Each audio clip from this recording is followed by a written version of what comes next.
సంక్షేమ పథకాలకు తిరోధకాలు ఇచ్చి ప్రజలను నిలువులా మోసం చేశారని రాజమహేంద్రవరం మాజీ ఎంపీ మార్గాని భరత్రాం విమర్శించారు.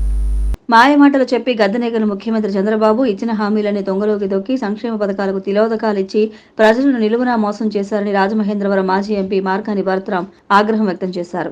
రాజమహేంద్రవరంలోని శనివారం ఆయన మీడియాతో మాట్లాడుతూ గోదావరి వరద సహాయ పునరావాస చర్యల్లో కూటమి ప్రభుత్వం పూర్తిగా విఫలమైందన్నారు. గతంలో ఎప్పుడూ ఇటువంటి పరిస్థితి లేదని, కలెక్టర్ను వరద బాధితులు నిలదీసే పరిస్థితులు దాపురించాయని అన్నారు. వాలంటీర్ వ్యవస్థ ద్వారా వరద బాధితులకు సమర్థవంతంగా సేవలు అందించామని తెలిపారు. వరద బాధితులకు రేషన్, నగదు వంటివి పూర్తి స్థాయిలో అందించాలని డిమాండ్ చేశారు. అలాగే కూటమి ప్రభుత్వం ఎన్నికల్లో ఇచ్చిన హామీ మేరకు పథకాలను వెంటనే అమలు చేయాలని డిమాండ్ చేశారు.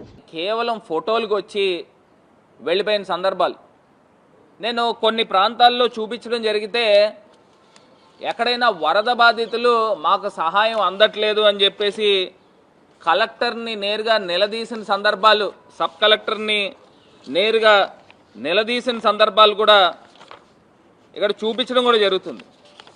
మరి నాకు ఒకటి అర్థం కానిది ఏంటంటే, ప్రతి సోమవారం పోలవరం అన్న చంద్రబాబు నాయుడు గారు మరి సహాయక చర్యలు ఏ రకంగా జరుగుతూ ఉన్నాయి, వరదల్లో చిక్కుకున్న బాధితులు ఏ రకంగా ఉన్నారు అని ఇప్పుడు దాకా చాపర్ పైన, హెలికాప్టర్ పైన సర్వే చేసిన సందర్భాలు కనబడలా. మరి ఒక్కసారి రాష్ట్ర ప్రజలందరూ కూడా గమనించండి. ఇప్పుడు అక్కడ పోలవరం దగ్గర జనరల్గా జరిగే వర్కులుకే ఈయన సోమవారం పోలవరం అని వెళ్తూ ఉన్నాడు. మరి ఇక్కడ ఇంత ఘటనలు జరుగుతూ ఉన్నాయి.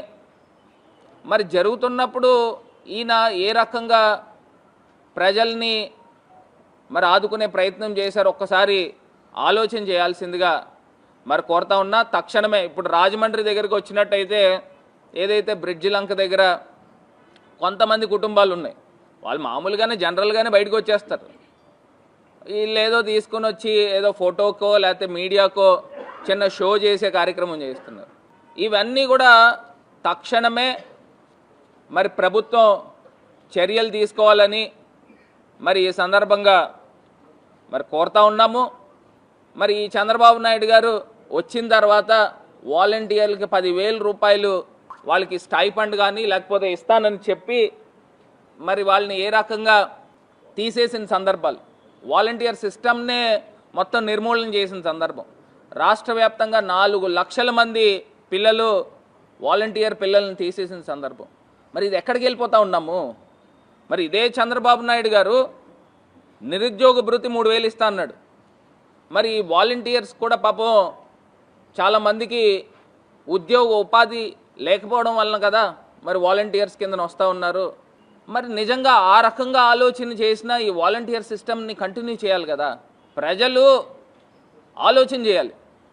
ఇంకా నయం అర్థం చేసుకోండి, ఇంక నేను ఇవ్వలేనని డైరెక్ట్గా చెప్పేలే. అదే నాదెండ్ల మనోహర్ గారు మంత్రివర్యులు, ఆయన క్వశ్చన్ అవర్లో డైరెక్ట్గా చెప్పాడు 3 సిలిండర్లు ఇవ్వలేము అని. మరి ఇదే మంత్రి లోకేష్ గారు ఆయన ఏం చెప్తా ఉన్నాడు, అందరినీ కూర్చోబెట్టి మాట్లాడి ఎంతమంది పిల్లలు ఉన్నారో ఐడెంటిఫై చేసుకుని, అసలు ఏంది ఐడెంటిఫై చేసేది? కలెక్టర్లకి సచివాలయాల వారీగా ఏ సచివాలయంలో ఎంతెంతమంది తల్లులు ఉన్నారు, ఎంతెంతమంది పిల్లలు స్కూల్స్కి వెళ్తున్నారు అనేది ఎంతసేపు ఆ డేటా తీసుకోవడము. మరి దానికి కూడా మంగళం చెప్పిన పరిస్థితులు. మరి ఇదే ఎలక్షన్ క్యాంపెయినింగ్లో మరి ఏ రకంగా మాటలు చెప్పారు, 15,000 15,000 15,000 18,000 18,000 18,000 అని ఈ రకమైన మాటలు మాట్లాడి, అసలు మీకన్నా అసలు డ్రామాలు ఆడేవాళ్ళు నయం. అంత గొప్పగా ప్రజల్ని వంచి